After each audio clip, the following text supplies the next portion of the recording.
All right, what's up, brothers? Hopefully everything's going good and hopefully everything's going well for you guys. All right, brothers, as you can see, I have the IUIC in the background. No, I'm not. I'm not in the IUIC, but I just want to talk about something I found interesting. Here lately, brothers, the IUIC has gotten to I won't say a conflict. Uh, have gotten into let's say a debate or a disagreement with Gino Jennings. If you guys are not familiar with the IUIC or Gino Jennings, IUIC are brothers. They wear purple and gold. They keep the commandments, the Most High feast days and things like that. They'll be what people will refer to as Hebrew Israelites. You know. Gino Jennings is some guy. He do read from the scriptures. He kind of does.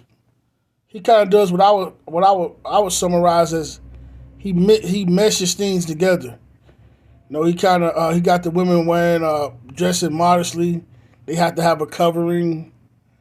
You understand what I'm saying?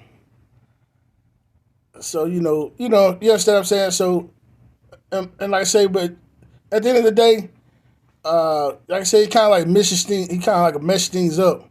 Like he took some things from different organizations, which I'm not mad at that. That's on him. But anyway, with that being said, they got into like I said, a disagreement for whatnot, and I guess they wanted to debate. Now, brothers, I don't have a dog in the race, but thus far, I'm gonna have to give it to the IUIC. Right now, I think they're winning. I mean, I think they're winning. I'm not sure if they care to win or whatever the case may be, but I'm just giving you from my viewpoint, from the outside looking in, and just in the worldly, in the manly sense, they're winning. And the reason I say that is because Gino Jennings, if you ever watched him or you're familiar with him, he's always debating people. Always. He's always debating people. Now all of a sudden, but he debate what I would call soft targets. Now all of a sudden, somebody wants to debate you, you don't want to debate. You understand? And the IUIC is led by this man right here, Bishop Nathaniel. A very knowledgeable man. You guys can catch him on YouTube. He has. I think he still has the Shout Out Tuesdays. Very knowledgeable man. I will give him that. Very knowledgeable. Not just him.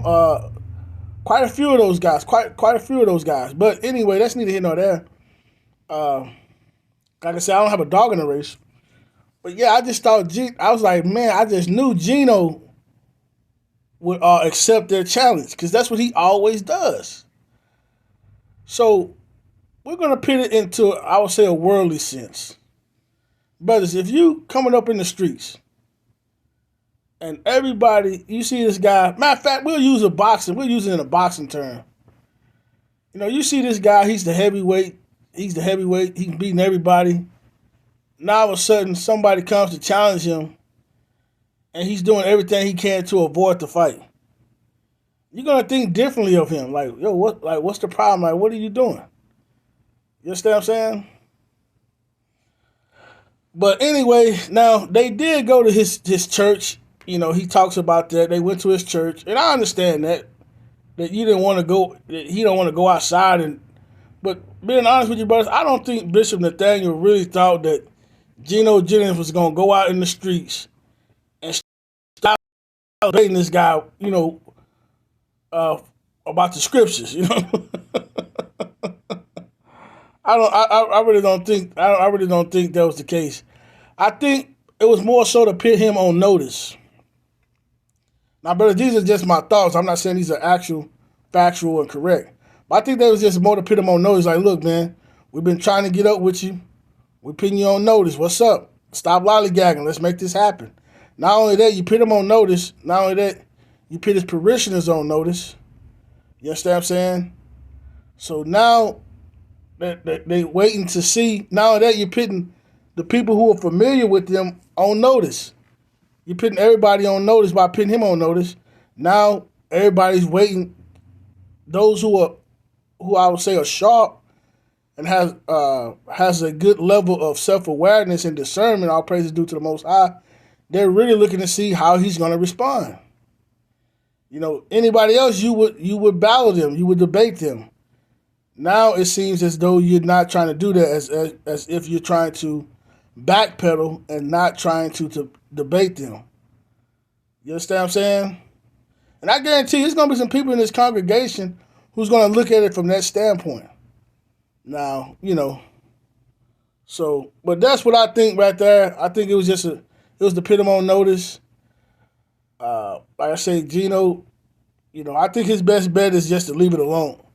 Because I think he's going to lose this, man. I don't think he could beat these guys, these brothers. I don't think he could beat these brothers. And then when I heard what he was saying, when I heard the little sermon he had about the IUIC, I was like, yeah, this guy, he's out of it. He's rattled. He's rattled. I could tell he was rattled. You know what I'm saying? He was rattled, and he's scared, man.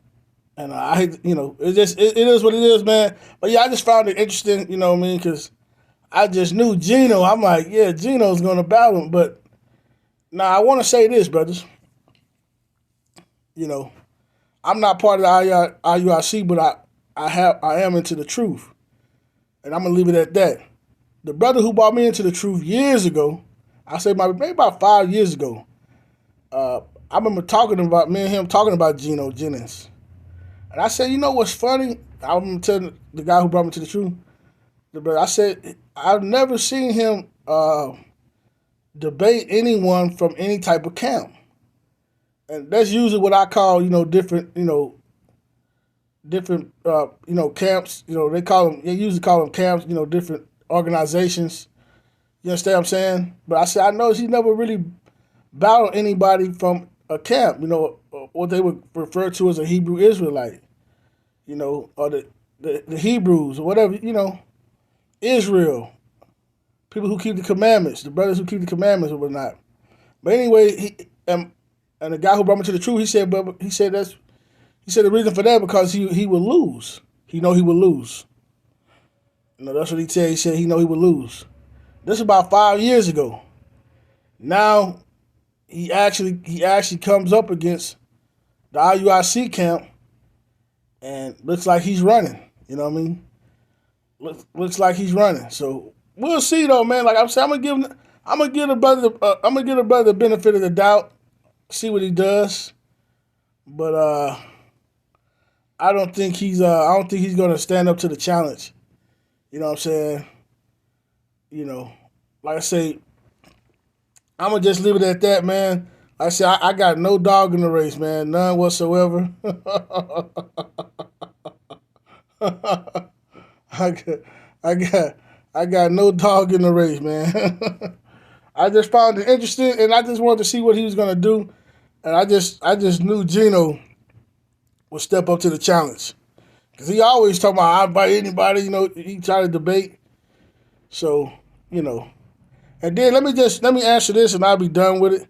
He said, they want his platform, the Truth of God broadcast, which I'm not sure. Maybe his broadcast is bigger, his platform is bigger than this, maybe so, but anybody.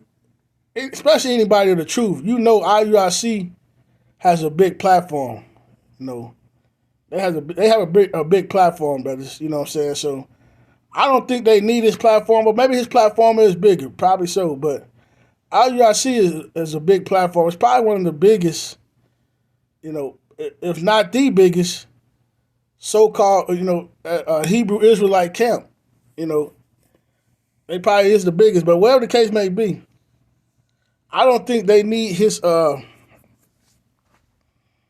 platform. You understand what I'm saying? As he would say, like, they need my platform, so on and so forth. I don't really think so, But at the end of the day, I'm gonna leave it at that. I was just shocked, but I just found it interesting, man. I was very shocked, man. I just knew Gino would have stood up. I just knew he would have stood up. But I think the best thing Gino can do, and I think he should just leave it alone, man. Just leave it alone. Don't say nothing, and keep doing what you're doing, man. I think that'd be his best bet. And then uh, some of the people I was looking at, some of the people like, yeah, he called them the Purple Gang, and the Purple Gang's from Detroit, man. It's not from Chicago or New York. Gino Jennings. But yeah, they was trying to make like he really did some damage to them. And some of the stuff he said, like I said, when I started hearing the stuff he said, I was like, yeah, he's out of character. He's been rattled. I said he's been rattled, man. Then he tried to compare those brothers to uh, King Ahab and I think King Jehoshaphat, if I'm saying it correctly. When they was looking for all the prophets, King Ahab had all prophets of Balaam. These guys worship Balaam. I think King Jehoshaphat was like, no, there's a prophet of the Most High God, the true living God. But he mentioned that story, but he didn't make no point. You see what I'm saying? He was reaching all over the place, man. But all right, man, that's it. I'm done. I just found it interesting. You guys can check it out, man, if you want to. If not, I just found it interesting. Like I say, this guy he got out of character, and he got shaken up. You understand what I'm saying? He got shaken up and he got out of character. All praise to the Most High for blessing me with discernment. But yeah, I was just amazed by that, man. I was just amazed by that because I just knew this guy was going to step up to the plate. All right, brothers, man, you brothers take care of yourself, man. I'm out. Peace.